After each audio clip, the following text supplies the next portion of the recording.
I said, I do so much of that. Well, you do too. It's tough when you have to educate first, and that's what we're dealing with here. I mean, it's been a journey the whole way. It's the hardest way to work out, is to educate them. Well, the first thing you just get people's attention. You have their attention. Yes. And once people have their attention, they're willing to take on it. Yeah, that's good. 5:31. I'll talk to you later. That is what Elizabeth said. They're gonna say they have to walk in. They're not gonna be a parking spot in there too. Someone go get their car and You might want to look at the last park their page car for first, them. which is the executive summary. Yeah. I just, do you want to stand at the front with us while we're doing this, or have you call you up? Are you sure if they're standing? I'm old. You can sit there. I did not, but it's dark, so. Hey, Sean Steve. How are you? Good to meet you in person. See you in the Zoom. You want to stand up here at the front? I can if you'd like. I'd like to. How are you? Big week. Steve Black? Sir, Steve Black. Nice to meet you. You're from Frederick County? I am. You're doing some good work. Oh, thank you. Yeah. You seen my report? I have. It's a good report. It's a good piece of work. It's a lot of, let me tell you, it's probably a lot of work this summer. A A lot of research. Yeah, A it lot of shows. meetings. It shows, yeah. It doesn't look off the I had cuff. to somehow pull it all together and put it in an organized fashion. So hopefully It's complicated stuff that people don't think about very often, and so there's a lot of. as I learn, it's just like an onion. You think you understand the onion, not one level. Yep. Take the top off and then, oh, there's another level, you know, keep going down. And you don't have a lot of starting understanding. My wife just reminded me. People don't just have a lot of knowledge to start with, so you've got to build a lot of groundwork on it too.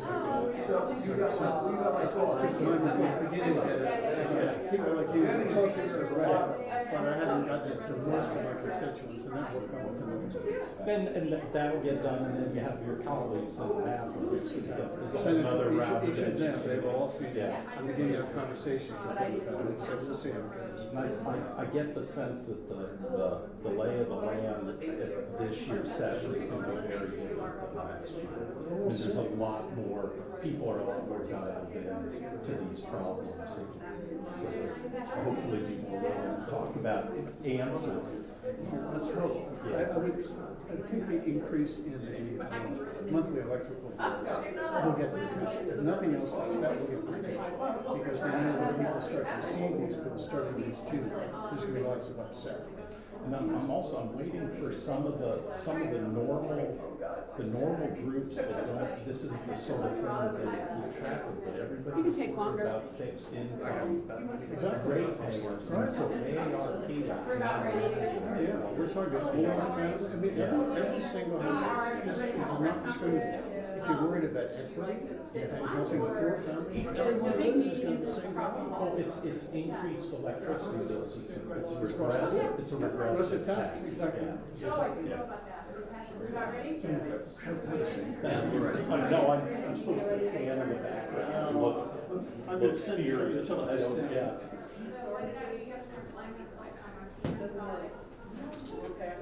Okay, can we?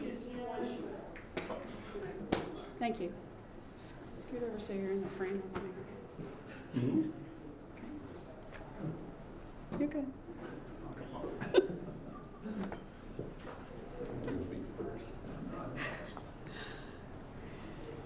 Good evening, and thank you for being here with us. My name is Joanne Frederick, and I am Board President of Stop MPRP, Inc. We gather this evening in advance of the first of PSEG's information sessions to amplify the voices of Marylanders determined to stop the proposed MPRP. I will invite each of my collaborators to say a few words in a moment. Before I do so, I want to be very clear. There is not any amount of information, nor any amount of money that can make the proposed MPRP acceptable to the people in Baltimore, Carroll, and Frederick counties. Our land, our homes, our farms, and our way of life in Maryland is not for sale. We are not for sale for high voltage transmission lines. We are not for sale to atone for unrealistic or insufficient energy policy. And we are not for sale for the sake of data centers and the profits that will accrue to technology and utility companies. We have brought together a strong and determined force whose message is clear: zero easements, zero compromise. We collectively owe it to ourselves and to all of our neighbors to demand better solutions and better policy. We cannot allow the proposed MPRP to set a precedent. We will continue to just say no. And with that, I'd like to introduce Tyler Huff of the Maryland Farm Bureau. Tyler is the Director of Government Relations for the Maryland Farm Bureau. The Maryland Farm Bureau serves as a united voice of Maryland's farm families. Their organizational strength comes from the active participation of over 9,000 individual family members who belong to the state's 23 local county farm bureau organizations. Tyler? Thank you, Joanne. Agriculture is the backbone of Maryland, and our state's hardworking farmers are the reason that agriculture is Maryland's largest commercial industry. Within our state, agriculture provides over 350,000 jobs, along with the food that feeds those in the local community. The old refrain is true: no farms, no food. But agriculture in Maryland is not without its challenges. In the past 5 years alone, we have lost over 12,000 acres of prime and productive farmland. And the proposed Maryland Piedmont Reliability Project seeks to take even more of this prime and productive land out of production, or out of the hands of the farmers within our state. Without a doubt, energy production is important, but it goes without saying that energy production should not come at the expense of our farmers that are providing the food, fuel, and fiber for our state. The Maryland Farm Bureau remains in steadfast opposition to the MPRP project, but as a grassroots, member-powered organization, our strength relies on our members making their voices heard. Please contact the Maryland Public Service Commission, your elected officials, and relevant parties at PSEG and tell them your story. It is imperative that the decision makers in our state are aware of the disastrous effects that this project could have on our state's family farms. By making our voices heard and working together, we can ensure that farms have a future in Maryland. Thank you, Tyler. And now I'd like to introduce Elizabeth Bauer, who is the board chair of Envision Frederick. Ms. Bauer has been a resident of Frederick County for over 28 years. Envision Frederick's mission is to advance a sustainable, resilient community through civic engagement. She will be giving remarks on behalf of Frederick County Councilman Steve McKay. They're in a council meeting this evening. Elizabeth? Thank you. Thanks, Joanne. Yes, I'm reading a statement from Steve McKay, who is a Frederick County Council member for District 2, and he is definitely in opposition to the MPRP project. Since last July, residents, farmers, and business owners in Frederick, Carroll, and Baltimore counties have been faced with a life-altering challenge. The Maryland Piedmont Reliability Project threatens their livelihood, their property value, their way of life, and for many, their family heritage. A New Jersey-based electric utility company, the Public Service Enterprise Group, has now selected their final route for the new high-tension electric power line project. Certainly, for some, the project is no longer a direct concern due to the fact that PSEG has now eliminated many alternate route proposals that were originally under consideration. But make no mistake, if this project is approved, it will have a devastating impact across the region. Soon, the Maryland Public Service Commission, PSC, will have the task of reviewing the MPRP proposal and then either to approve or disapprove it. But the PSC is not the approving authority for the MPRP. The Pennsylvania-New Jersey-Maryland Interconnection, or PJM, is the authority that selected and awarded the MPRP project. PJM chose to award a new greenfield project through an already developed area. PJM selected a proposal that was destined to harm Maryland residents, all for the purpose of providing power to Northern Virginia data centers. PJM had a responsibility to minimize the impact of this project on this area and to prioritize project proposals that would maximize the use of existing power line rights of way, ROW. PJM failed in this responsibility. There is still time for PJM to correct their failure. PJM can stop MPRP. PJM can cancel the project award and encourage Baltimore Gas and Electric to bring forward a new proposal, one that would expand the capacity of BJE's existing power line right-of-way from Dobbs Substation to the very same endpoint currently proposed for MPRP. A few months ago, when faced with intense public opposition in Loudoun County, this is exactly what PJM did there. They canceled the previously awarded greenfield project and worked with existing power line owners to expand capacity along their current rights of way. I call on PJM to do that here and now. I call on PJM to rescind the MPRP project award and work with BGE on a new proposal, one that doesn't take any new land, one that doesn't harm our residents, farmers, and business owners, and one that we can all live with. PJM has that authority.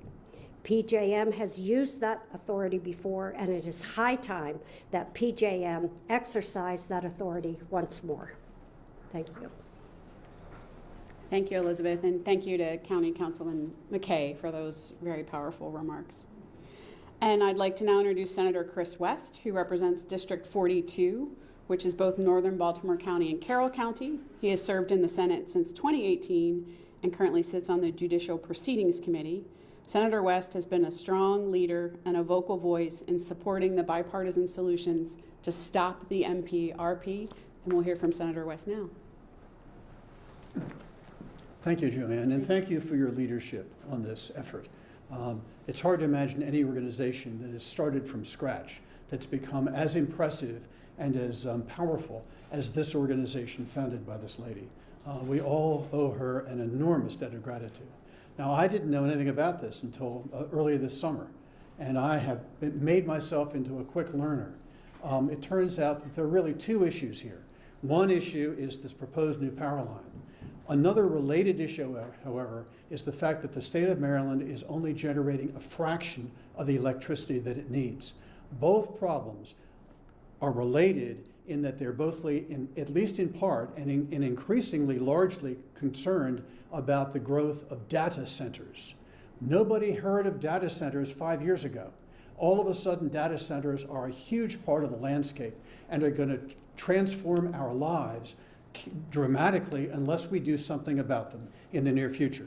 So I've prepared an executive summary. I'm going to go through the relevant facts, and then I'll talk briefly about a couple of bills. Firstly, this proposed new electrical transmission line is being planned and will be built by out-of-state organizations. There's been no Maryland buy-in on this line. Second, none of the electricity to be transmitted along the new line is needed in Maryland. It will all go to Loudoun County, Virginia, to power data centers in Loudoun County, Virginia. Third, Maryland will derive no benefits from the new line, but will suffer all of the harms associated with it and will have to pay for a portion of the costs of it to boot. Fourth, alternatives to the new line have not been considered, as PSEG has a signed contract to build the new line and is uninterested in possible alternatives to the new line which it has signed a contract to build. Fifth, if the Maryland Public Service Commission issues a certificate of need and convenience, enabling PSEG to proceed forward to build the new line, affected line owners will lose their land in eminent domain proceedings in which the quick take procedure can be employed, in which neighboring landowners will receive no compensation for the diminished value of their properties, and in which any landowner declining to accept an offer made by PSEG will have to pay for attorney's fees and court costs. Now let's switch over and talk about Maryland's electricity problem. Currently, Maryland only imports 40% of its electricity. Only 40%. Excuse me. Yes, it imports 40% of its electricity. Second, due to an executive order promulgated by Governor Moore, Maryland is fated to greatly ramp up its use of electricity in the next 10 years. And the Moore administration is encouraging the growth of data centers in Maryland that will consume vast amounts of electricity. A single data center can consume as much electricity as an entire city. This is what we're facing in the next 10 years. Due to the 2022 Climate Solutions Now Act, most of Maryland's existing electrical generating facilities are required to close within the next 10 years.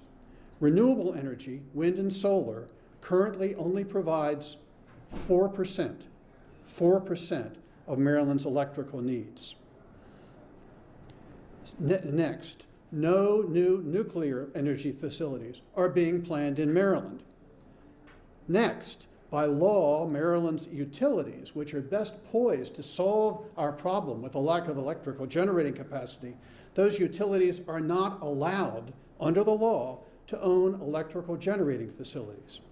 Private entrepreneurs have no interest in investing money in Maryland to build or operate electrical generating facilities. So based on Maryland's current trajectory, it is likely that within 10 years, Maryland will be importing over 70% of its electricity. 40% today, within 10 years, 70%. Now you may say, why don't we just import the 70%? Well, there's a three-part answer to that. First of all, if we start importing more electricity than we currently are, we're going to need more transmission lines to bring all that electricity to Maryland. So this line that's so controversial now is just the first of a whole series of lines that will be required in order to supply Maryland with out-of-state electricity that we need. Secondly, other states are doing the same thing Maryland is doing. Other states are trying to phase out their fossil fuel plants and go to renewables, but they're having the same problem Maryland is. It's a very, very slow process. And to phase out the fossil fuel generating plants before we have the renewables in place is a disastrous decision, which will produce catastrophic results for our citizens. And that brings me to the final point. Already, with only importing 40% of our electricity from out of state, we are facing a serious demand-supply problem, which is, and we all know when you have a small amount of supply and a growing amount of demand, what happens? Prices go up.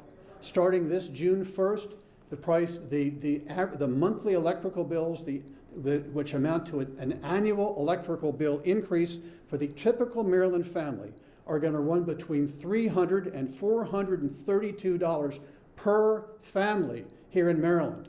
That will affect every single family. Poor families, wealthy families, working class families, every single one is going to experience a massive increase in their electrical bills starting on June 1st, 2025. So I'm going to introduce 6 bills to try to deal with these problems in the General Assembly. The first is to get all the smartest people, the most experienced people in this area together in a room, 22 of them, including representatives of the Baltimore Gas and Electric Company and the other utilities, PJM, PSEG, all these organizations that really know this stuff. Try to figure out where, if we stay on our current path, where are we going to be in 5 years, 10 years, and 15 years? Where is that trajectory going to take us? Specifically, how much more money are average American families going to have to pay in their monthly electrical bills if we don't change our ways? And then propose a new trajectory which will bring it to a better place where we import no more than 25% of our electricity from out of state. That task force will be given an assignment to render a report by the end of 2025 so that the General Assembly of Maryland can take the recommendations and deal with them in the 2026 session. And in the meantime, my bill would direct the Public Service Commission not to grant a certificate of need and convenience for the construction of any electrical transmission lines until we see what kind of a new trajectory the state of Maryland is on as of the end of the General Assembly session in 2026. Secondly, let me find my second, I just flipped over a page here.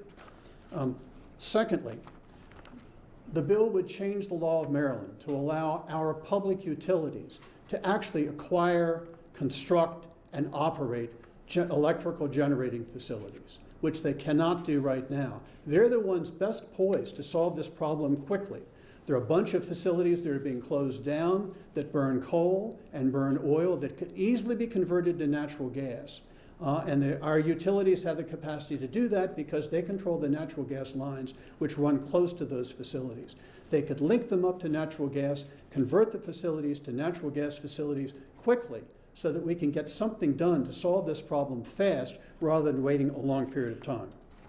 Thirdly, a bill to be called the Climate Solutions Now Act Amendment for temporary natural gas generation.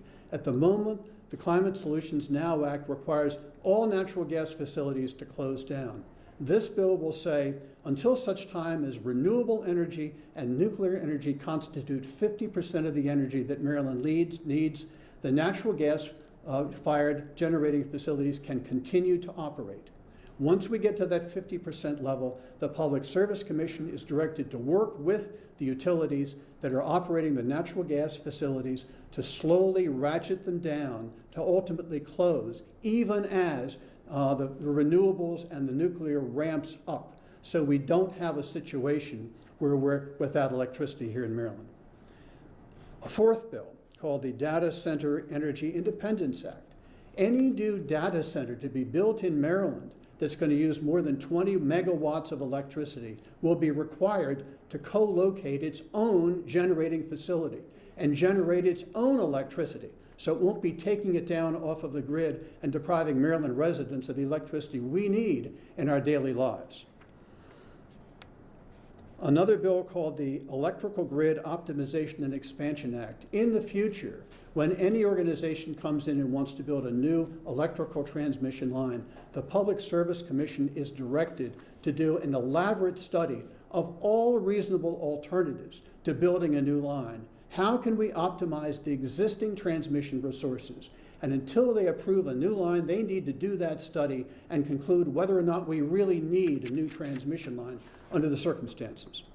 And finally, the Eminent Domain Improvements Act. Change our Maryland eminent domain law in three respects. Number one, no quick take will be permitted for construction of electrical transmission lines. Secondly, if an electrical transmission line is approved and is going to go through, and the offer that is made to the landowner of the amount of money that are going to get paid for taking their land, if the landowner rejects that offer and takes them to court and wins the case in court, the attorney's fees and the court costs incurred by the landowner ought to be paid by the condemning organization.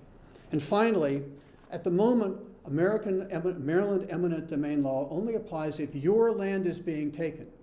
So if land is being taken right next to my land, and I've got a house within 100 feet of the condemned land next door, I get nothing because my land is not being taken. It's the land next door that's being taken. I'm going to require that anybody who lives within 150 feet, that's half a football field, anyone who has land within that length, within that distance of the new right-of-way that the transmission company will be taking, has a right to be compensated for the diminution in value of that neighbor's land, as well as the diminution in value of the land of the owner who's being specifically targeted. So those are 6 bills to be introduced in this year's General Assembly, and we'll have to see how they go. Yes, thank you. Thank you, Senator West. You know, as we've gone through this terrible process, there have been moments of hope, and that is one of them. And I appreciate you for stepping up so strongly and bringing to us legislation that will help protect us. At this point, we are ready to conclude, though I'm happy to take any questions from members of the press if you have them, or my panel would be happy to take questions as well. Where's Governor Moore? on any of these particular initiatives. The governor has seemingly remained relatively silent throughout this process. Has your group received any sort of contact from the governor's office? I have not received any direct outreach from the governor's office. I don't want to speak for my colleagues. We have not. I did meet with a member of governor's energy policy team some months ago now. But I think we would all agree that we are anxiously awaiting for Governor Moore to step up and stand beside the citizens of Maryland to stop this destruction.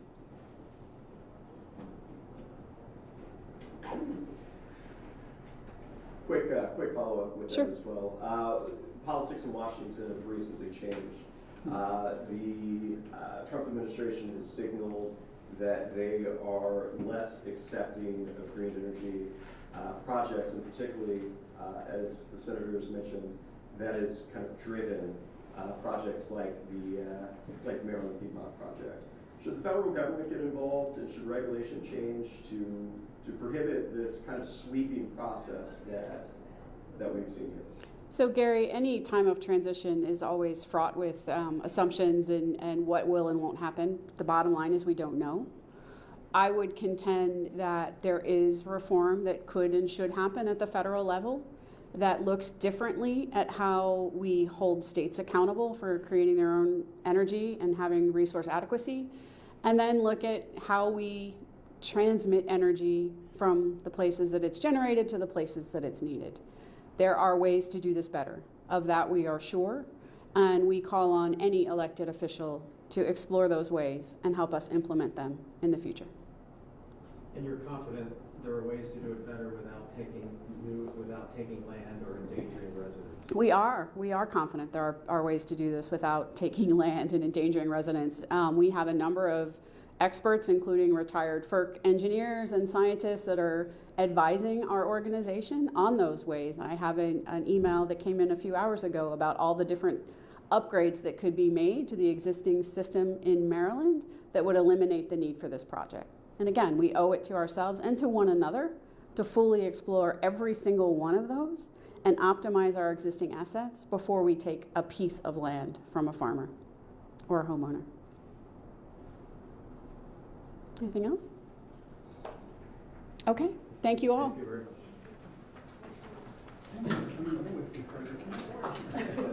Sorry the council couldn't be here.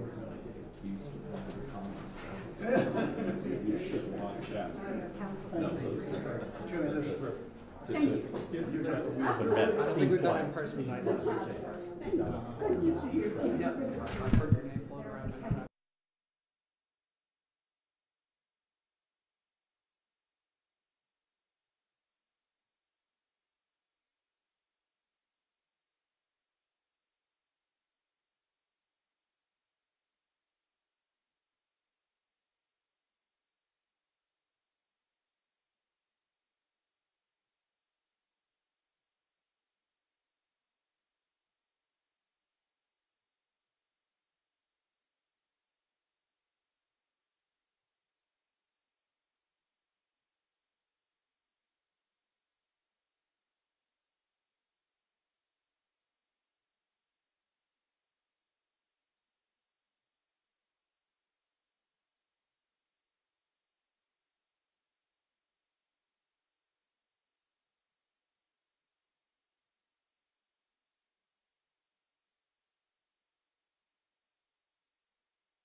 Teresa, floor is yours.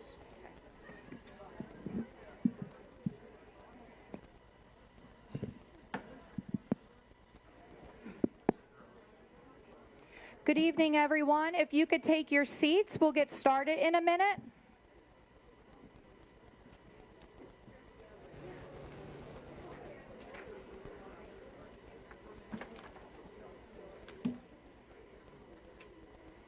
There are some more seats up here if you need them.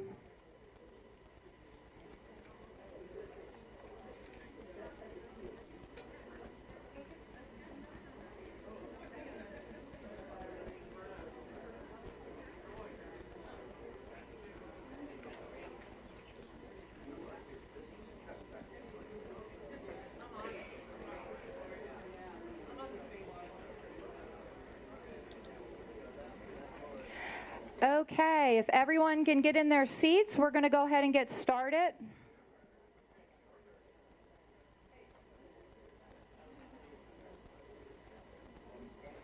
Can everyone in the back hear me okay? Okay, great, thank you. Okay, good evening.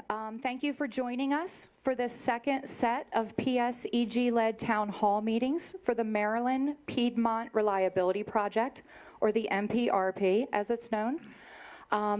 Stakeholder outreach is incredibly important during this entire process, so we honestly appreciate you coming out here tonight to have a conversation with us. Just a reminder that the transmission project or process is an incredibly long process, and a reminder that we are in the very, very beginning of that process. And PSEG will guarantee to stay in communication with all of the communities for your feedback and to answer any questions throughout that entire application process. So my name is Teresa. I've been with PSEG for 12 years, all in our nuclear business.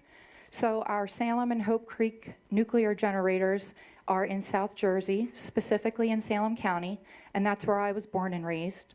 So I'm really honored to do our community outreach for our nuclear plants and in the community that I was born and raised in and lived till just about 5 years ago when I moved to Delaware. I want to state that my degree is in elementary education. I am not an engineer. I do not do transmission. I do not answer technical questions. So what's my role here tonight? My role is to be your liaison and help you so that we can facilitate this meeting and make sure that we can get as many of you up here to ask your questions and make your comments as possible. I'm a feelings person. I can feel the energy in the room, and I want to make sure that I can help move this meeting along smoothly and very respectfully so everyone can be heard. Okay, so I appreciate all of your cooperation ahead of time. I'll go through a few of the details. So restrooms are right outside of these doors to your left. Out in the lobby, we have a fire extinguisher out this door to the right. There's another one in the lobby. In an emergency, these exits over here will go out to the parking lot, and then if you exit on this side, head out to the right, to the lobby, to the front door. Okay, we also have police in the room. There are some local officers, so if there's an emergency or if anyone needs anything, please stop and let us get some help. We're not expecting any emergencies, right? Okay, thank you. Okay, so how this is going to happen tonight, PSEG is going to start with a presentation to give you some of that information about the MPRP, and then we are going to do a Q&A. Now, how that's going to happen is you've had an opportunity out in the lobby to sign your name up for a question. It's your name for a question. It's not the question. So I don't know what questions you're going to ask. If you have not had a chance to sign up or throughout the presentation you think of something that you want to ask, our folks are going to be in the back of the room now, so you can walk back there, give them your name. And then what's going to happen is someone will be listing those or taking that list of names, and they'll bring them up to me at the podium. I will call 5 folks up at a time. You can ask your question, and then I'll be calling up additional 5 folks. So I promise to do my best at pronouncing your names correctly, but remember my degree's in elementary education. So part of the rules are 2 minutes. We want to make sure, again, I'm your liaison to make sure that everyone gets their turn up at the microphone to ask a question. So there's going to be a 2-minute timer. If you choose to take that 2 minutes to make a statement, by all means do so. If you choose to take that 2 minutes to ask a question, that's fine if you want to combine it. But in order to be respectful to our neighbors, I'm going to make sure that I keep a time on that, and I'll try and give you a little reminder, okay? So that way we have the more questions, the more information's getting out there, and the better you're going to feel about hearing the information that you're here to understand, okay? Let's see, what else do we have? We will take a brief break for about 5 or 10 minutes at 7:30. But again, if you need to get up, use the restroom, or do enter your name for a question, by all means, do so. Let's see. So a reminder that our objective for tonight is to share information, answer questions, and hear your concerns. Conversations like these are not required. However, PSEG feels it's very important that we do this process because we do want your feedback and we do want to be transparent. A reminder, like I've been through a divorce. Transparency doesn't mean you're happy with the answer. It just means that it's the answer, okay? So come up here and ask all of your questions. Let's stay civil and let's stay respectful. And now we are going to go ahead and introduce our panel, starting with our MPRP Project Director, Jason. Hi. Hi, Jason, PSEG Project Director. Your microphone on? Oh, I'm good, right? Is that on?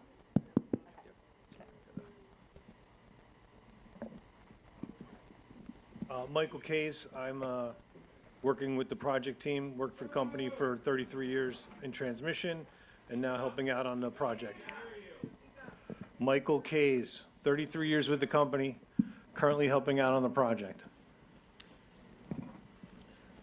Roger Trudeau, I'm head of the real estate department for PS. Jim Gilroy, Public Affairs. Teresa. Okay, so Jason's going to come up in a minute, and he's going to go ahead and give that presentation. So they're just introducing themselves, and then when they have a question, they'll make sure that you can see them and hear them. For our panel, just a reminder to have the microphone next to your mouth when you're speaking, okay? Because I know they really want to hear. So I understand that you want to hear the question. Let's just make sure we heard what your concern was. And Jason, are you ready to start the presentation? Yes. Okay, thank you.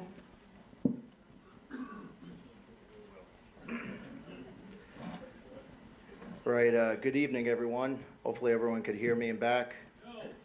Okay. Could you hear me okay back there? Well, good evening, everyone, and thank you again for being here. Some of you, maybe all of you, have seen me speak at previous events. I'm the project director for the Maryland Piedmont Reliability Project. My entire career has been spent in transmission, so we'll do our best to answer any questions that you may have. We understand they have a lot of questions, and we really do hope that we could answer all of them tonight. But the one thing, and I just want to repeat Teresa's remarks, we're here to seek feedback. We are only at the very beginning of this process. We have not filed for a single permit. When we do file for our permits, there's a whole nother public hearing process and comment process that's part of that. So there's a long road ahead. This is not your last opportunity to provide feedback on the project. So some of these, like I mentioned, you've heard me speak before. Some of you may have seen these slides before, and some of you may have not. But for the benefit of everyone, I just want to make sure that I rehash some of the basics of our electric grid, why we're here today, why MPRP, what are the next steps. So when we talk about how our electric grid works, It works the same here in Maryland. It works the same really regionally throughout the U.S. and really throughout the world. And when we think about the electric grid, there's really three main components in terms of how the lights stay on here in this room, for example. On the left-hand side of the screen, you'll see power plants, otherwise known as generating stations. You may recognize them as nuclear power plants, oil plants, natural gas plants, wind turbines, solar facilities. And these power plants are dispersed regionally throughout the U.S. and throughout this region. But the one unique aspect of that, the one thing to consider is that they tend to need to be close to their sources of fuel. So for example, if you're talking about a nuclear plant, they're going to need to be near a water source, since nuclear is really just a way of boiling water to create steam to turn a turbine to create electricity. Oil, you're going to want to be near maybe a oil pipeline or a rail line or a waterway to deliver that oil. The same thing with coal, a rail line or a water line to deliver that coal. So you see these power plants dispersed throughout the region, but they're not always where most of the electricity demand or usage is. And so that's where we rely, all of us rely on the middle part of the screen you see there. That's the transmission system. Some of you may have heard it referred to as high tension wires, high voltage lines. They could be overhead or underground. You'll see them as steel structures, steel or aluminum structures throughout the state. And those transmission lines carry electricity over sometimes short and long distances within states, between states, to carry the power from the power plants to where ultimately is used. The Maryland Piedmont Reliability Project, the project that I'm here to talk about here today, is an enhancement to the transmission system. And I will show a map of that a little bit later, but if I were to show it now, it's a spider web, really connecting power plants to where the electricity is used. And on the right-hand side, you will see the distribution system. And that is where the power ultimately gets into your homes and businesses. They could be overhead or underground, but you'll recognize them mostly as the wood poles on your streets. And from the perspective of the folks in the room here, that would be either BG or Potomac Edison. That's typically your local distribution company. And one thing that I do want to emphasize here, and it's a point you'll see, is that Maryland today imports about 40% of its energy needs. So when you think about the power plants, the left side of that screen there, it imports today about 40% of its energy needs. And there is, by the way, nothing wrong with that. It's why we're fortunate to rely on a regional grid that connects states that maybe produce more than they use and states that use more than they produce. But if you import, you are ever relying on that transmission system within the state and also in other states as well. And then finally, before I leave this slide, this really talks about how the electric grid physically works. In other words, how does the electricity get from the power plant to your home? There's a very important aspect which I will touch upon later, which is the markets piece. How is energy priced? And if some of you have seen the news articles about capacity auction prices and electricity rate increase, I'm going to touch upon that a little bit because it's very relevant as it relates to this project. So in terms of just why are we here today? So I spoke about how the electric grid works, that Maryland is a net importer, and PJM, you may hear this term, PJM is what's called a regional transmission organization. Really, to put it in the most simplest terms, they plan the transmission system for our region, all our parts of 13 states plus the District of Columbia. So Maryland, Virginia, Delaware, West Virginia, Pennsylvania, New Jersey. They look into the future and they plan that transmission system very much like a highway planner for a road system would plan a highway system years in advance to anticipate increased demand or changing demand. And so they're seeing a couple of things happening. We will be posting these slides, but this is a report. It's about a 20-page report, I want to say, that goes through what PJM is seeing. They released it last year, and it's very relevant to what we're talking about here today. There's a couple things happening at the same time. First of all, electricity demand is increasing at a rapid rate. It's somewhat unprecedented. We haven't seen this sort of electricity growth in recent times. And there's a couple of things driving that, right? We have electrification, whether it's due to electric vehicles or heat pumps. for example, right, heating homes with electricity, and also data centers as well, which I'm sure many of you have heard of. When that is happening, while that is happening, the other issue that is happening is thermal generators are retiring at a rapid pace. Now, I take this language really direct from PJM, but what is a thermal generator? Thermal generator is any power plant that generates electricity via heat. So offshore wind, solar, that's not a thermal generator. Gas, right, burn gas, oil, burn oil, coal, burn coal, those are thermal generators. Those are coming offline at an unprecedented rate. So you have demand going up, the supply for that demand going down, and it's causing a lot of concern from PJM, who's responsible for maintaining the reliability of our transmission system. And then the third point there is, you may have seen out there, yes, there is new generation coming. One of the challenges that PJM is facing is a lot of that generation that is likely coming is intermittent and limited duration. And so what does that mean? That means wind and solar, right? Wind only blows during certain times, usually mostly at night. Solar during the day, not all year round. It's not on demand, right? If you have electricity demand, you can't tell a wind turbine to spin. Oil plant, coal plant, gas plant, you just need the fuel source. And so PJM is seeing all of these things going on, and what they're seeing finally in the bottom point there is the generation is coming offline faster than the new generation is coming online. And that new generation coming online is not the same as the ones coming offline, right? And so that's where we are today, and that's really some of the items that are driving some of these transmission projects that you see in the one we're talking about here today. So just to move on a little bit, to be a little bit more specific to Maryland, and again, this is information from PJM. PJM ultimately aggregates data from sources like local distribution companies like BG&E and Potomac Edison. And what they do is they evaluate what Maryland's energy future looks like and what is needed to make sure that grid stays reliable. And again, they're seeing a couple of things happening, right? And you'll see a lot of these themes are really the same as on the previous slide.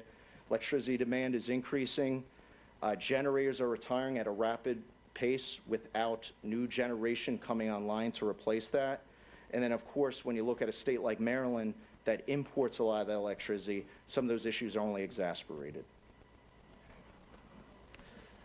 So I just wanted to go a little bit deeper into generation retirements. I know a lot of what I see out there, a lot of the attention tends to get focused on the increased demand piece, where I did want to talk a little bit about generation retirements. I know folks have had questions about, hey, what generators are we talking about, right? I've heard that question before. And so in the Maryland, let's say Virginia, Delaware region, what this region has seen over the last decade is about 8,500 megawatts of generators coming offline.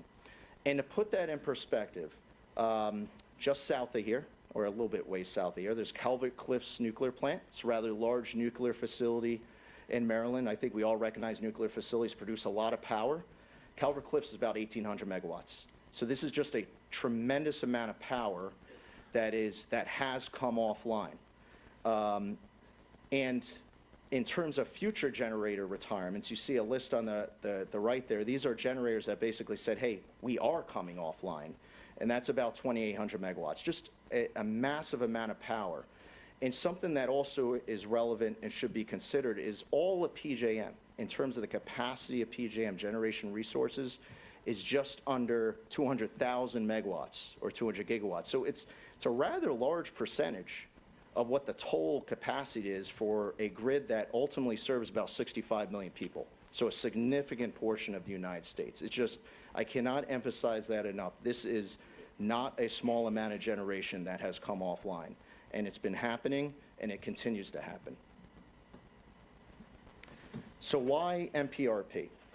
So I just want to briefly talk a little bit about PJM, real briefly, as I'm sure you've heard a lot about them. So PJM is a regional transmission organization that covers the area that you see on the right-hand side of your screen there. They cover all or parts of 13 states plus the District of Columbia. And so what they do is they look at where power plants are in the future.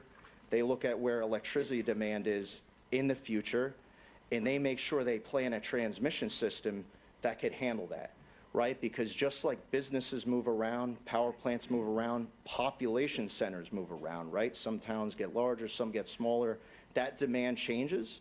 And so what ultimately PJM does is they take that input, again, some of that input does come from local distribution companies that are a little bit closer to what that demand is, like BG&E and Potomac Edison. And what they saw in the 2027 and 2028 timeframe is they saw two things really converging.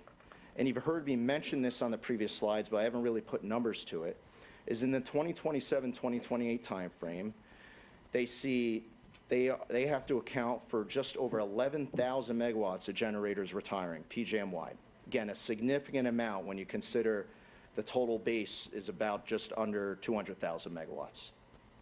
And then on top of that, they're seeing about 7,500 megawatts worth of load growth, which, again, to put that in even homes perspective, 7,500 megawatts would be about 6 million homes powered, if you want to equate it to that. It's just a massive amount of power. And again, we're talking about the supply going down, the demand going up. Two things heading in the wrong direction.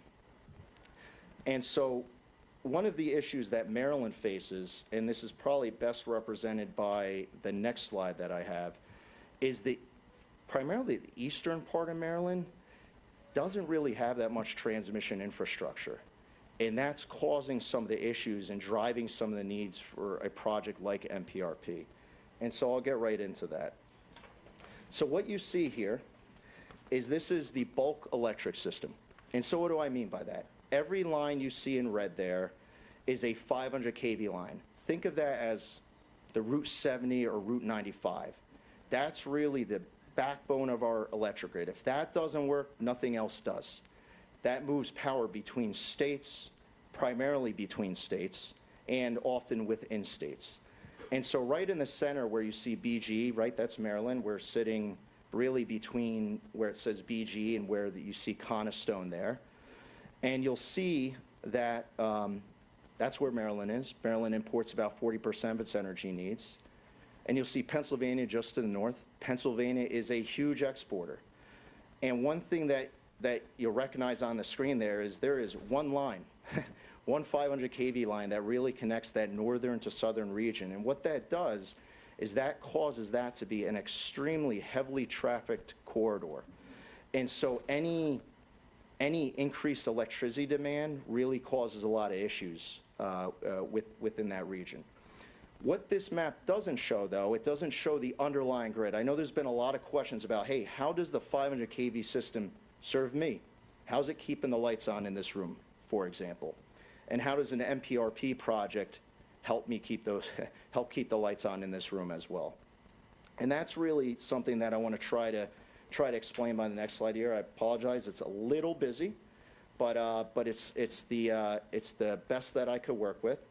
And so right in the center, right where you see Maryland, just to the right of the word Maryland, you'll see a pink line. That's that 500 kV line, right? That single line that really connects north to south. What you'll see that feed into is these white circles. Those are substations. Anywhere you see a white circle along a pink line, that is a major substation. And the way that the way that our electric grid really works is if you were to think of it linearly, in other words, in a straight line, even though our grid is more of a spider web, it goes from the power plants, tends, if you're far away from it, tends to run along a 500 kV line. It'll drop into a rather large substation, and then from that substation, really smaller voltage lines like 230 kV, 138, really sprawl out from that and ultimately feed that distribution system. And so one of the challenges is that a 500 kV line could literally go 40 miles past your house to drop into a substation, and then the grid actually gets fed back to you. And so one thing you'll notice is that in the upper right-hand corner, again, really to the upper right of the D in Maryland, you'll see a white dot. You'll see 230 kV lines sprawl out. And, just by way of example, that's part of what's powering, that's part of what's giving us the power in this room today. And so there is an underlying grid that 500 kV system feeds. And if demand goes up and that line gets overloaded, what tends to happen is the underlying grid tends to get overloaded. So it doesn't matter almost where it is, where that demand is. If those lines get overloaded, it causes issues for the whole grid. And so the MPRP, Maryland Piedmont Reliability Project, effectively parallels that line in so many ways, just to put in perspective. So I want to talk a little bit, so I covered how the electric grid works, covered how Maryland's existing transmission system currently works today, how the Maryland Piedmont Reliability Project enhances that system. I want to talk a little bit about energy pricing impacts. So at the end of the day, right, I think we all understand the laws of supply and demand, right? If you don't have enough supply, too much demand, it tends to drive prices up. That same concept works in the energy markets as well. In other words, the supply price of the bill you pay. In other words, the amount you pay for the electricity generated very much works in the same way that the laws of supply and demand work for any other product that you may purchase. And so what this is meant to show on the screen here is you see the 5-year annual energy price in average dollars per megawatt hour. That's just a unit of energy. Ignore the megawatt per hour. But what you see there in pricing is that's a 5-year annual energy price average looking back. And so because that line that I mentioned before is so congested, and because Maryland currently doesn't have that much energy transmission infrastructure, particularly on the east side of the state, it's actually driving pricing impacts today that you see in your bills that you're currently paying for. And so I want to draw your attention to BG, for example. You see $44 per megawatt hour. And you'll see if you go right across the Bay River, DPL, they pay about $8 less because they have a bit of a stronger transmission grid. And so these are pricing impacts that folks are seeing in their bills today. And the next thing that I just want to hit upon is something that is really, if you type in capacity auction, the news, or you type in energy bills, you'll see news articles about bills skyrocketing. And I want to talk a little bit about that because, again, this is not necessarily just an issue in the future. This is an issue showing up in bills today. In other words, the market, the energy market, the way energy is priced is telling us that there's an issue. And so what PJM did is they ran what's called a capacity auction. And so what is a capacity auction? So even though I mentioned there's a lot of power plants throughout PJM, they don't all run 100% of the time, right? Electricity demand goes like this. It tends to be sometimes higher during the summer, right? We all have our ACs blasting. But you want to make sure those power plants are always available for you, even if they don't run all the time. And so what PJM does is they run a market called a capacity auction market that basically pays plants to be available if called upon, not necessarily to run, but to be available when needed, particularly during those periods of high demand. And when PJM ran the most recent capacity auction, the prices just got blown off the top. Talking about 800% increases in some cases. And what you'll see there, if you look at all the zones, right, all the way from PS in New Jersey to PPL in Pennsylvania, DPL in Delaware, PECO in Pennsylvania, you'll notice that Dominion and BG really topped the mark right there. It is a major issue going on right now. And basically the point of this is to show that there's issues happening today. And transmission infrastructure is one of the primary solutions to solving this. So let me talk a little bit about Window 3. So you may have heard the term called 2022 Window 3. What that is, right, PJM's ultimately responsible for the reliability of the transmission grid. When they see an issue, in this case in the years 2027 and 2028, they open up a bid process, very much like if you were going to have work done on your house, you get quotes from multiple contractors. They sought solutions and they sought proposals from multiple utilities effectively, multiple transmission developers. And so what PJM did is they received, I think, about 72 proposals, and they ultimately awarded a set of projects, the Maryland Piedmont Reliability Project being one of them. And the project that is one of them is that the Maryland Piedmont Reliability Project is the line in pink that you see there. And then, just to our east, that's an Exelon project along one of, it's a new 500 kV line that they're putting in. To the west, there's some NextEra and First Energy projects.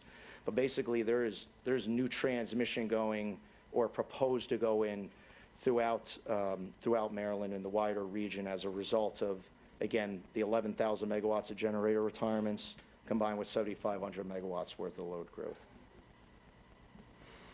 So just a brief description on the project. So you saw the pink line on the previous slide.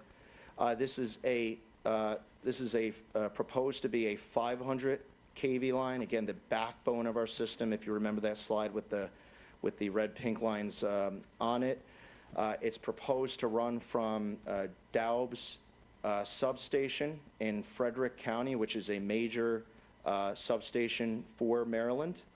It's proposed to run in a northeasterly direction, right from Frederick County through Carroll County, through Baltimore County, and meets up with a PPL line that runs through Pennsylvania to a station in Pennsylvania. And so effectively, this would enhance that part of the transmission system. And the types of structures that you're likely to see or are proposed on this project are what are called H-frame structures. And there's an example of that in the image on the right there. So I covered a little bit about the project, how the grid works, the markets. I want to cover the routing process, how we got to where we are today. Because at the end of the day, PJM, they identified a need. They identified that there was a new 500 kV line needed. And what we've been doing over the last 11 months is really going through what's called a routing process. Figure out how to get from point A to point B with the least impactful route as possible. And so I just want to go through a little bit on that routing process. Some of it, much of it you've probably seen evidence of, but I just wanted to put it all on one slide here so that hopefully it's more understandable. So on the left-hand slide there, that's really where we started. So we received the award for the project from PJM in December 2023. And we immediately went to work forming our team and really coming up with what is one of the key pieces in coming up with any route, and that is the study area. In other words, we know the point A, Daub substation, we know the point B, we got to get to that line in Pennsylvania. How do we come up with a large enough study area, an adequate study area, so that we're evaluating all feasible routes between point A and point B? And that's on the left-hand slide there. It's a little hard to see, but it's in the dotted line there. The next thing that we did is we took that study area, we developed our route alternatives. We used publicly available GIS data. We used any data we could find anywhere. We did field surveys, staying on public roads, but there was one key piece of information that we did not have, and that is feedback from you, the public. And so when we had our public information sessions in July, we asked for comments. We received over 5,300 comments, and we looked at every single one of them. They informed us on various features of the community that were very important. They informed us in some cases on certain environmental features that we should be aware of. So really appreciate the feedback. Again, that was an I'd say a very, very good response, and we appreciate you taking the time to actually go into our form and provide that feedback. And so what we've done is we collected that feedback, we've updated really our data, and what we've been doing over the last couple months is narrowing down to what we're calling our proposed route, which is the route that we went live with a couple of weeks ago now. It's about October 18th. And so that's where we are today.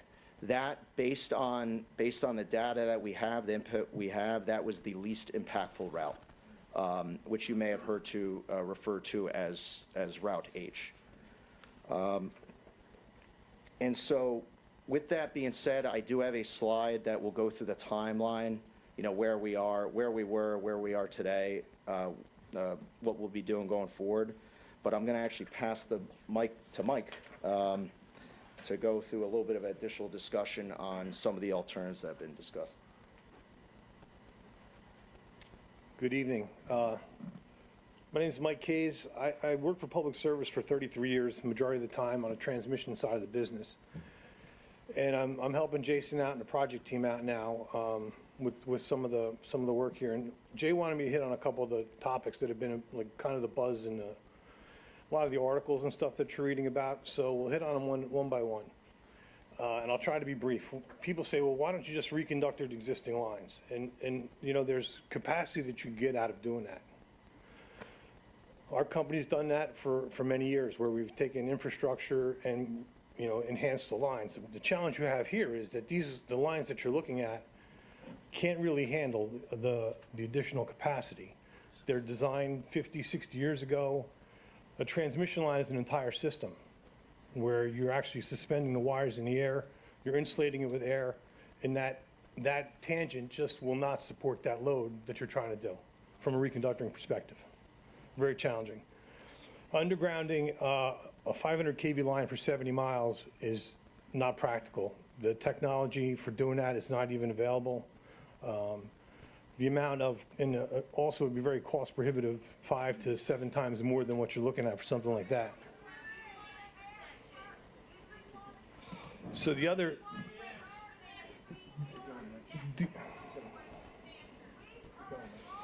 piece of it is high voltage distribution, right? HVDC, and that piece of it. So you're taking up our valuable time. You heard enough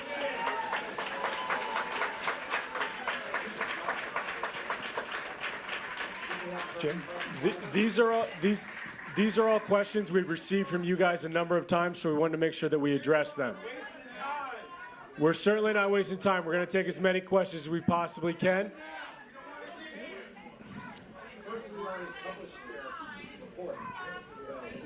So we appreciate it. We want to make sure that we're able to answer these questions.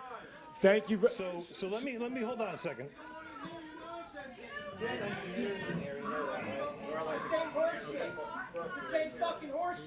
So listen, that language is not appropriate. Please. Ladies and gentlemen, I would ask if you could calm down, or we could take a break.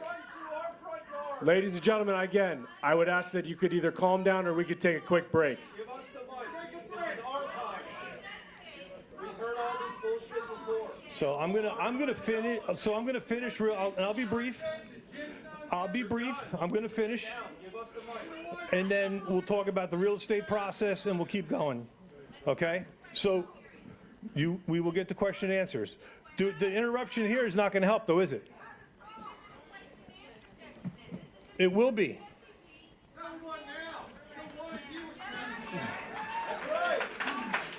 So the high voltage DC is not an option.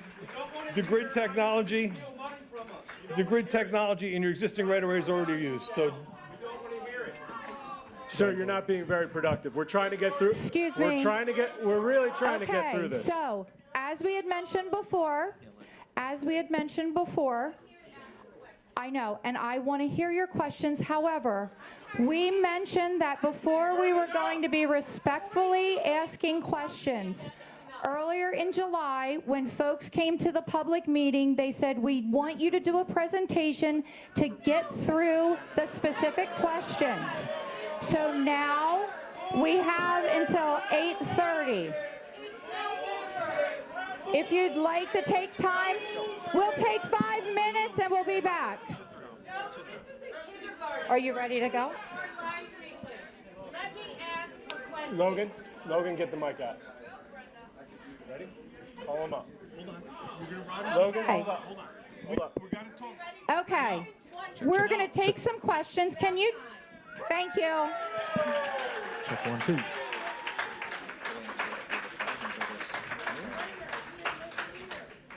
Well, that's what I like to see. Thank you. Okay, so I am going to call up a few folks. Again, I apologize if I get your names wrong. Dr. Mary Kieseling? Kresselring? Okay. Logan up here has a microphone stand for you. We also have Brian Price, Douglas Zinn, Sandra Juris, and Joshua Fuller. All right, super up close. Do we have the other three folks who we named out? We have Dr. Kesselring, Brian Price, Douglas Zinn, Sandra Juris, and Joshua Fuller. Doctor, you can go ahead. Okay.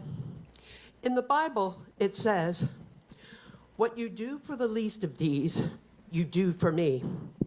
And I take that to mean that all life matters and that we are the caretakers of all life.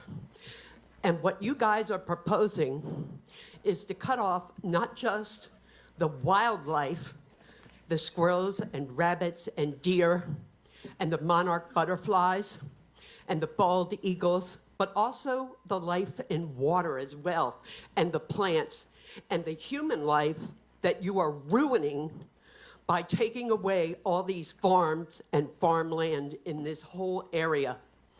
So you think about that. What you do for the least of these, you do for me. And to me, that means taking care of God's life, all of it.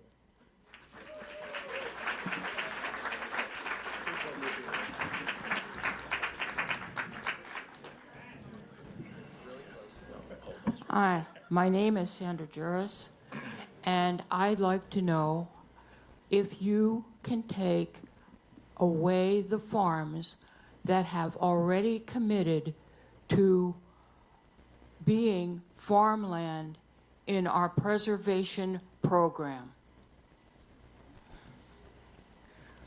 I'll take that. Do you want to take it, Ron? Yeah. Okay, thank you. Okay, so your question is, can we, you said we. Utilize, Can we utilize yes, those you properties? you are. Yes. You can't do that legally. Yes, what we will be doing is we'll work with the parties that own or have control over those easements, and we'll work with them on how the easements can be reimbursed or reutilized. We don't want reimbursement. We want farms to stay as farms.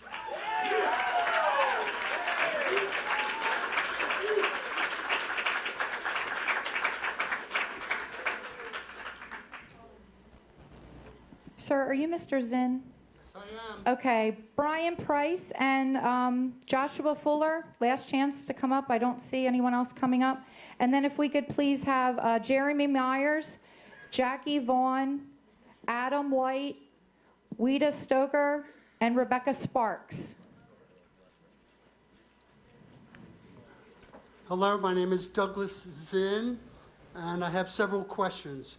One is, why do you not share the clinical data regarding, regarding leukemia and cancer as possible as possible illnesses from the high voltage lines?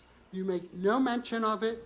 I do not see it. That is an important issue for many, many people. Many of these farms are owned by older people with families. That is a critical issue.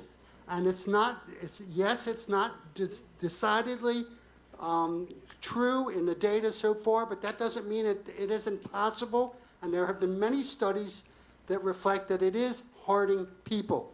And they say the minimum, actually, let me rephrase that. The best separation between a home and the lines would be 1,000 feet, okay? Not 20 feet, not 200 feet, but 1,000 feet to ensure that you do not get leukemia or cancer. And that's a real serious issue for a lot of people. It's not proven yet definitively that it will result in that, but there have been incidences of cases where people have gotten those diseases. So that's one concern I have, that it's not being shared with the public, and I haven't seen anything in print from your organization yet. The Sir, second, just, you do have 30 seconds if Yes, you have a okay. question. The Thank you. second question is, why do you not submit to a vote by the public in the state of Maryland whether this is an acceptable proposal? Why is this being done secretively? The board of directors of your corporation each make over $2 million each. The president makes $20 million a year, and everybody's collecting money, and we're paying for it all. And I think the issue being, we need to have the support of this state, the governor, and the people. And you should be willing to Thank work you, with Mr. us Zinn. We to want to do make that. sure that we give a second to answer you. your question. Thank you. Yeah, and thank you very much for your question. I'm actually going to hit the second one first, and we will touch upon the first one. The second one, that is the process that we're following outlined by the state of Maryland for siting a transmission line. So we are following that regulatory process. But on your first question, we've heard you. We've heard you have a lot of questions on health impacts, and we actually have some of our technical resources here. So I'll ask Bill if you could please address his first question. Do you live under power lines? Please. Good evening. Thank you for turning out tonight. I'm glad that everybody is here to ask their questions. And I know that there are a lot of questions here have been raised about electric and magnetic fields.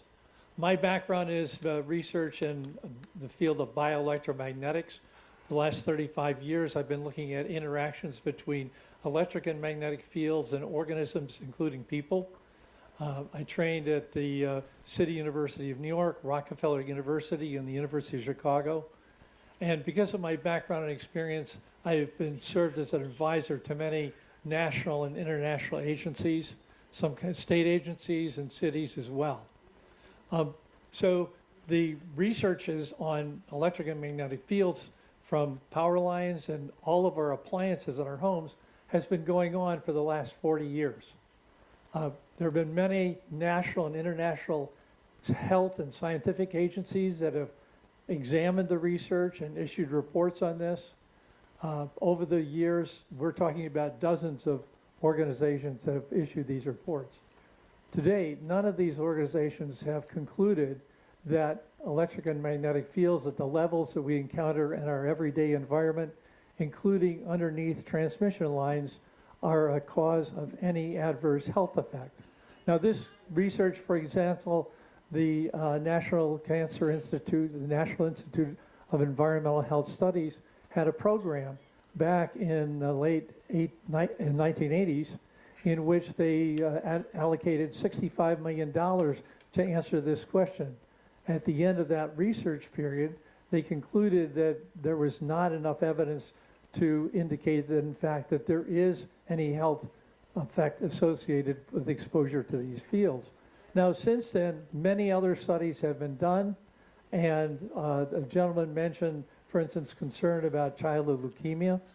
That was a question that first came up in 1979 when two researchers noticed that it appeared to them that there were more houses with houses of children with cancer, including leukemia, had transformers outside on the poles outside their houses than the control group. And so they asked the question,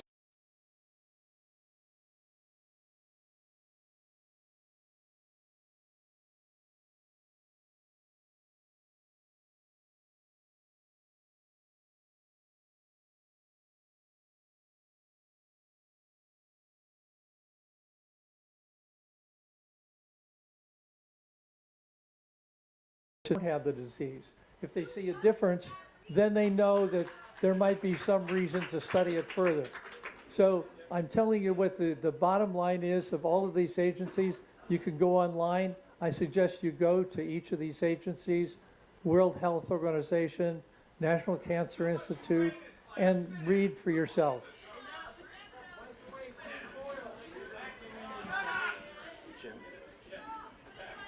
Ma'am, can you just state your name and what your question is? This is Jackie Vaughn. Thank you. Okay. So Maryland Public Utility Code 7-208C1 provides that to obtain the certificate of public convenience and necessity required under 7-207 for construction under this section, a person shall file an application with the commission at least 2 years before construction of the facility will commence. Does this apply to you? You do have a 2027 deadline, I understand, to have this constructed. And do you anticipate requesting a waiver? And if so, what good cause are you going to offer to do so? A second question I have is, what steps will you take if landowners deny you access to their land prior to an award of the public certificate of convenience and necessity? Thank you. Yeah. Thank you for, excuse me. Thank you for the question. On your first point, I am not intimately familiar with that code. I will say that this is a extremely aggressive schedule, very aggressive schedule. On the second point, I just want to be clear. We and Roger, if you wanted to add anything, I mean, we do not have any special rights today. Correct. Before we get PSC approval, but maybe you could Yeah, right. talk to that, please. Until we get a CPCN, if we get a CPCN, we don't have rights. We don't have direct rights to. We don't have direct rights to the property. We'll continue to try and convince property owners.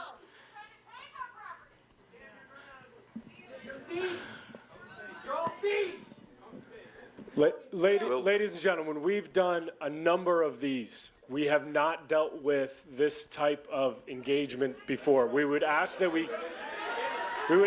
you try to keep it civil. We are trying to get information to you, but civility is not present right now. We would ask that you try to be civil. Ma'am, please go ahead with your question. We appreciate it.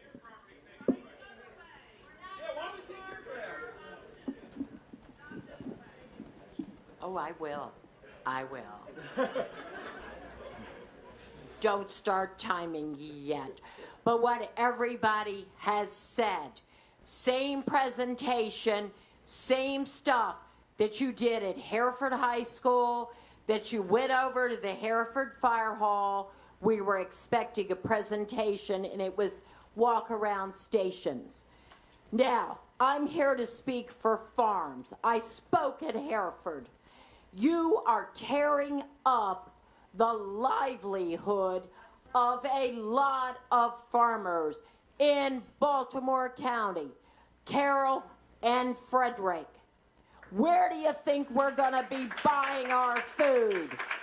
We produce it here and we sell it to you guys. We don't want to buy it from China. And under ag preservation, the only way that you could go out of ag preservation was if the metropolitan area engulfed you. This is absolute destruction. And I am the chairman of the Ag Impact Committee in Baltimore County. Stop. And I'm up here. I'm red. It's a new day in America. So if you've got a farm impacted, so what we're telling you is no, pick up your toys, hit the pike, go down to also Brooks. She had no comments about it where Larry Hogan did. So go to PG County. You know, go to Montgomery County. I grew up there. Not the same place it was. We want to save our farms.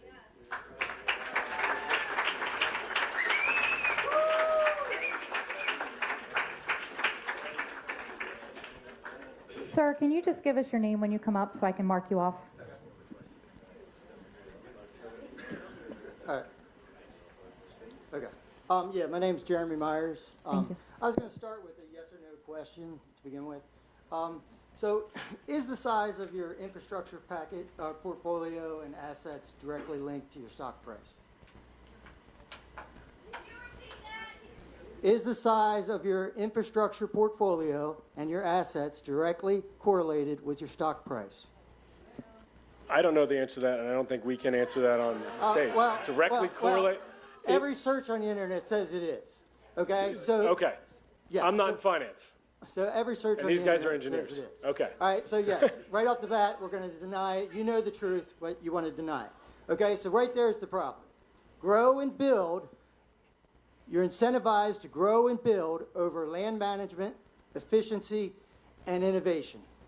Right? That's the whole ball game right there. Is your stock price, you care more about the stock price than all these people's livelihoods, their net worth, their careers, everything right there. Grow and build.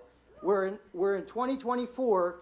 We should be using modern innovation. You stood up there and lied a few minutes ago about you couldn't reconductor. Oh, because the towers can't handle reconductoring.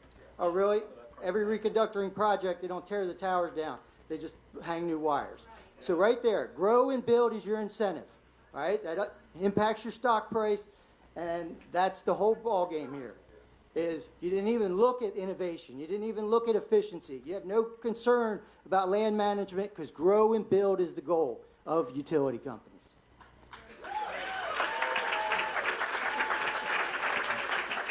I'm going to take a few minutes to call the next folks up. Matt Walker, Sarah Cousins, Carol Tiffany, Steve Gultenmiller, and Nikki Early.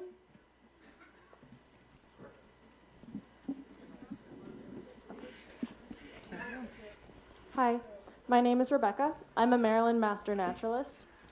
Environmental destruction on the scale that's required to implement this project is unacceptable in any context, but absolutely abhorrent in the current climate. We should be preserving every forest that we can. In fact, these benefits are so vital to our community that the state of Maryland recently enacted the 5 Million Trees Initiative, which is a cooperative effort between the Department of Ag, Department of Environment, Department of Natural Resources, and the Chesapeake Bay Trust. And it says clearly on the DNR website, trees improve the environment and aid our common cause of a cleaner Chesapeake Bay. They provide tangible benefits for wildlife, for us, and for future generations to come as these trees grow and the state canopy spreads. A question for you is, how do you reconcile this project and the destruction it will cause with current state initiatives to protect and restore our ecosystems? But before you answer that, I also would like to make a statement to the Maryland Public Service Commission and any elected officials that may be referencing this testimonial. I'm asking you to please engage with your community and envision a better path forward. You are each given the opportunity to serve as leaders for your people and to enact policies that create a future in which we collectively thrive. Stop MPRP Inc. has organized and brought forth well-researched, truly sustainable solutions that focus on solving the problems faced by the energy sector, which are real. I see the data that you guys are putting forward. However, we need solutions that also benefit the communities and don't rip them apart. Let us commit to doing the work to make it happen and do it well. We've seen time and again what kind of world we create when we take shortcuts that prioritize profit over people, and I'm sick of that world, and I'm ready for a new one.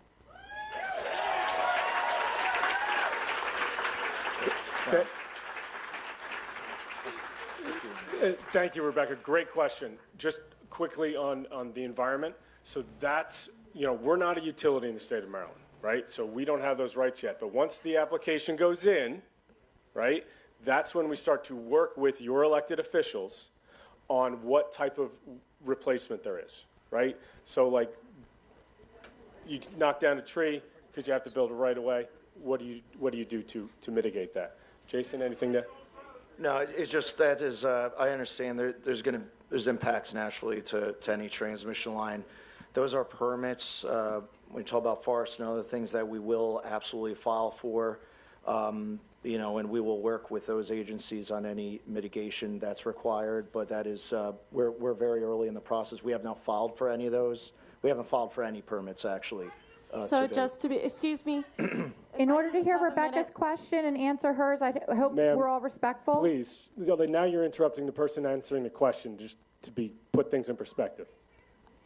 I would appreciate the engagement that's happening right now. So just to be clear, once you submit for permits, we can contact our elected officials to have input on environmental impact. Where does the environmental impact report come from once you've? Yeah, so as part of our our CPCN submission, we actually have to do, it's called an ERD, Environmental Review Document, which is a very extensive environmental report that'll be part of our CPCN application. But in addition, I know we talk a lot about the CPCN, right? But it's probably a dozen or more other permits that we need to apply for. CPCN gets a lot of the attention, but there's many different permits that have their own noticing requirements. I know as part of the CPCN process, they're required to even hold public hearings above and beyond what we're doing here. In other words, hosted by the Public Service Commission. But there is that will be part of our application because that is exactly what we are looking at, is the types of things that you are mentioning. So focusing on the Maryland Public Service Commission as the head of those decisions at that point? I wouldn't, it's difficult for me to find that. They're one of the many permits that we will need issue. They are not the sole one. They tend to get a lot of the attention, right? But there are other agencies we need permits from besides the Public Service Commission. And remember, it's a combined effort, right? So like we go to the state, and then the state goes to each one of the 3 counties and says, okay, you did this much on wetlands, you did this much on mouth, you did this much on, you name it, right? And it's a conversation on what can be done to mitigate those impacts, right? No one here wants impacts, believe it or not, including us, but we're here saying, okay, we believe we need impacts, how do we mitigate them? And so that's why the CPCN application process is state-run, but engaged with the counties. Thank you. Thank you for the question, Rebecca. Thank you, Rebecca.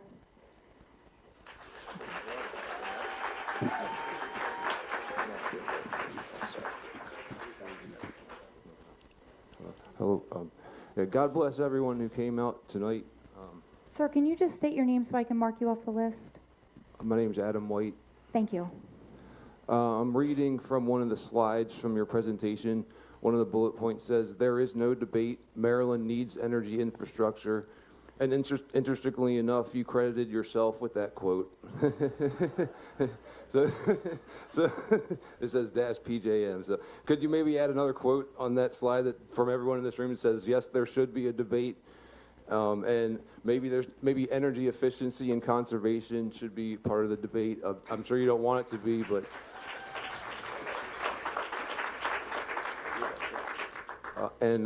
you mentioned in your presentation that part of the problem is that your cabling technology is 50 to 60 years old. Have you taken into consideration the increases in home appliances, commercial appliances, including HVAC systems and energy efficiency in the past 50 to 60 years as well? And also solar panels in people's homes, all kinds of other energy efficiency advances that have occurred in the last 50 to 60 years. Has that been a part of your equation, and how so? What have you included? Any detail you can put in, please? So, good question.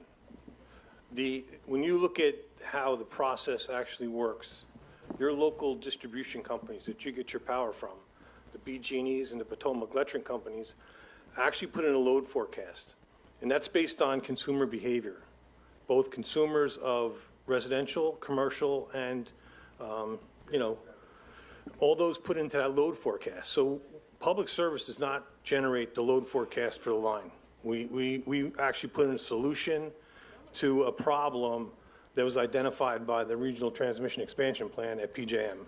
So those issues are absolutely relevant. They're done by the local distribution company, and that's why you wind up where you are with the load forecast. With respect to the cabling technology, I mean, we've all taken some type of science class, and we all know that there's only really 2 good conductors that are utilized right now. It's aluminum and copper. Even though there's been advances in some of the mixtures of the aluminum and copper to get more capacity out of the lines, it's still aluminum and copper.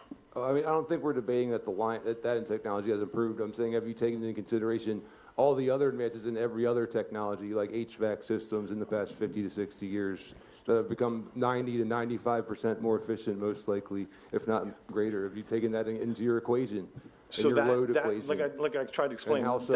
that's not our equation. That's the local distribution. So we do that in New Jersey for our customers. Your local distribution company puts together a load forecast in Maryland. So that's your BG&E, your Potomacs, your municipalities, your municipal electrics, your co-ops. They all are required to put in a load forecast that What about- drives the and need for these projects. Commercial too? That's absolutely Commercial correct, and all of them. And that includes all the advances in technology over the past 50, 60 years? Absolutely. All right, well, thank you. Thanks for And- answering the question. And just FYI, that quote, it was PJM made that quote. Susan Bueller, the head of communications, actually after the capacity markets came out, that's when she did the quote. It's on Utility Dive, and the site is on this. We're PSEG, so PJM did the quote. Okay. No worries, I just want to PJM. make sure. Okay, well, that's credited to PJM, not Yeah. mistake. All right. Thank you. They ordered it. Very quickly, Matt Walker, Sarah Cousins, Carol Tiffany, Steve Goten Miller, and Nikki Early. Thanks.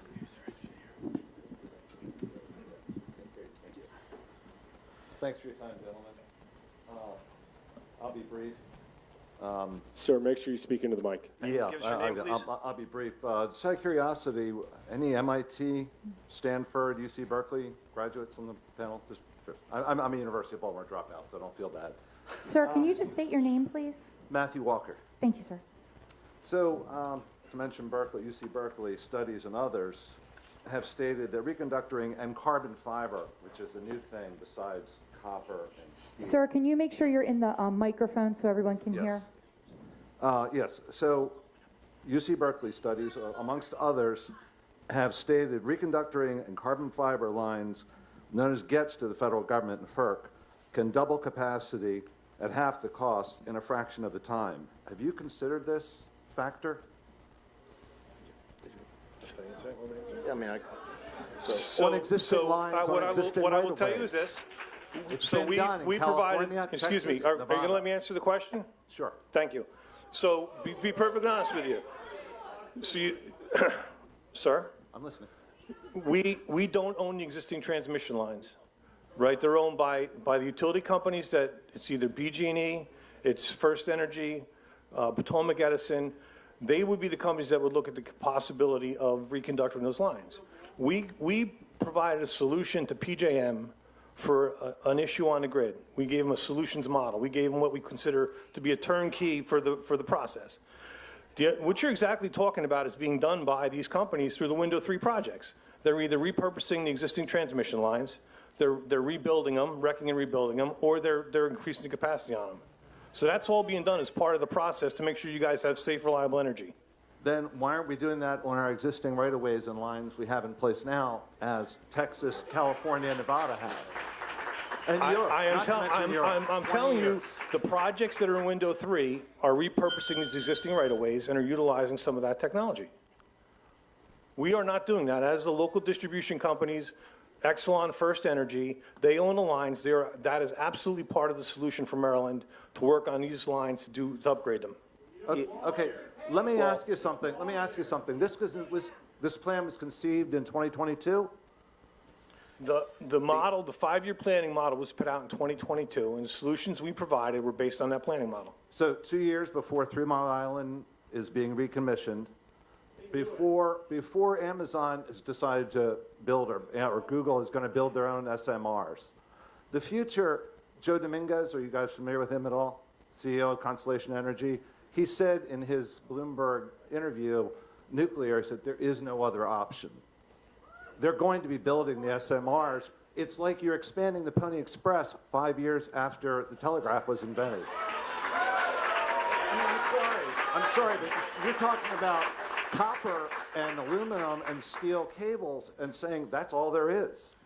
It makes me question your engineering knowledge. Let me just add something there. So very familiar with carbon fiber technology. That is the core of the conductor. The surrounding is still aluminum. Yes. In those cases. Yes. So to answer your question, though, just to add what Mike was referring to, was if you take a look at the screen there, those are the Window 3 projects that were awarded. And so by way of example, you'll see a green line along the right side there. That is BG&E repurposing that existing right-of-way for a new 500 kV circuit. And so what PJM determined is that one 500 kV circuit in that area just wasn't enough. They needed another one. So Mike's point was there are reconductoring projects that were actually awarded as part of Window 3. There's repurposing of existing right-of-ways that was awarded to the local companies as part of Window 3. What PJM determined is that wasn't enough, and that's just the point. But again, according to the interview with Joe Dominguez, you're not going to have the capacity anyway without SMRs, without new nukes coming online. It's crystal clear. The demand is going to continue. It is going to go up. There's no question. Global warming, electric cars, data centers. It's going to continue. You're not going to get around nuke. All right, sir, I want to say on the latter part, we don't disagree with you. All right? So as Jason said, he put a team together to come down and to work on this project. Teresa started off by saying she started the nuke plant. She does outreach down there. That's where I started. The new world with advanced nuclear technology, we all would love that to be here. Right now, it is not a viable option in the United States. We would all, it's be great to get there, right? There are a bunch of nuclear reactors, small modular reactors, advanced nuclear, operating in Russia and China right now. It's like 2 or 3, right? We need new AP1000s, and we need a federal policy to get us there. But right now, you want to talk new nuclear? Let's talk about Plant Vogtle. It was approved in 2014. It came online in 2024. It was approved for $14 billion, and it cost $32 billion. Now, the positive thing is that the ratepayers of Georgia now don't have to meet their clean energy goals, and they're talking about building another one. However, the challenge is what's the state budget of the state of Maryland? Private companies do not have the capital to invest in AP1000s, the big ones, right? Your Calvert Cliffs, your Salem, your Peach Bottoms, your TMI. They do not have the capital and backing to make the risk on building new nuclear reactors without government support. And so what you're seeing now is that industry is holding and waiting and seeing what's out there. So if we see, PJM's telling you that you need this electricity, this reliability in 2027. An early site permit for a new nuke takes what, 5 to 10 years? So that's 5 to 10 years for an early site permit. Then it takes 10 years to build. I'm On a nuke average, guy. 13 years to build a plant. I'm a nuke guy. I would love for this to be a reality. Let's talk dollars and cents here a little bit, right? And I got yelled at for calling this earlier, but an SMR is a paper reactor right now, right? It's not, there's not one built in the United States, and the second pill is going to be 10 cents. But right now, they're not realistic. And you need security around a small modular reactor. Yes. So that's the other thing, right? We keep thinking, oh, we're going to put an SMR right near the data centers and take care of everything, right? No, because you have uranium. So the NRC said that you need a nuclear security force. The largest police force in the state of New Jersey is the New Jersey State Police. What's the second largest? PSEG Nuclear Security. You need a I know, but he asked the question, so I want to answer it. So I am there. I dream of a world where your solution is working, but we're just not there yet. So where is this new power generation that's clean, that's green, going to come from? You just told us it's all coming offline. Pennsylvania is a massive net exporter of power. What, from coal? Yes. The grid is agnostic. That's not green energy. That's not green energy. Coal. I never said it was. No, well, I'm just saying, how are we going to get this new age? So that's not a question forward? for us. That's a question for legislative leadership. I can't answer that question. Mr. Walker, we appreciate your questions. Thank you for the conversation. In everyone's time, we're going to move on to the next question. Thank you, sir. Can you state your name, please? Nikki Early. Oh, all right. Miss Early. How do these lines hold up to fires? Looks like matchsticks to me. Hi, I have a statement first, and then I have a couple of questions. My statement is, I resent your characterization of my community members here as insensitive and hostile, because what's happening to us is insensitive and hostile, and you need to understand that.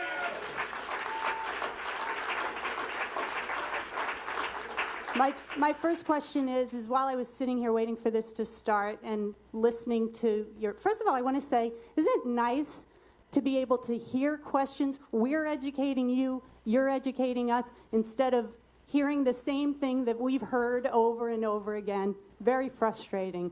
So I think it's nice that we're all learning from each other finally tonight. But my first question is, while I was sitting here waiting for it to start, I went on your website, looked for the map of the proposed lines, and the one with the satellite view is no longer there. When will we see that again? I'm not. The one with the the Route H? The interactive mapper's still active. Yeah, the mapper's still active. It's no longer there. If it's not there, I'm going to text our comms shop right now. I apologize. Thank you. Next question is, how far apart are the towers? How far apart are the towers? It depends, but on average, probably 800 to 1,200 feet apart. Okay. Right now, your proposed line is going over a 4-acre pond that my father built on our property. If one of those towers has to go right in the middle of that pond, what's going to happen to that pond? I not knowing the specifics, but one of the advantages of having long spans, I doubt we would do that, go right in the center of that Okay, pond. what's it going to be like to fish under that power line? Because our family and our community fishes in that pond. Yeah, so these, I don't know, Mike, if you wanted to cover that or. I mean, there's locations where these lines cross existing lakes and, you know, your infrastructure out there No, but does this that isn't. now, right? So it Yeah, already but crosses. are people able to use those Sure, lakes? yes, They're able to sure. swim under Yes. the power line? Yes, But you can't live under them, but you can swim under them. that's correct. Gotcha.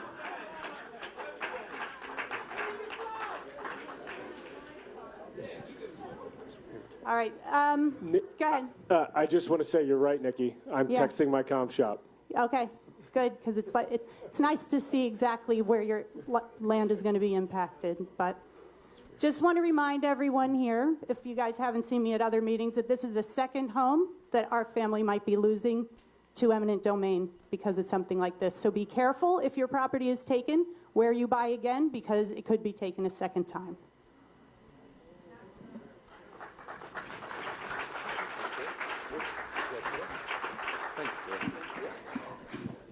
Sarah Cousins, Carol Tiffany,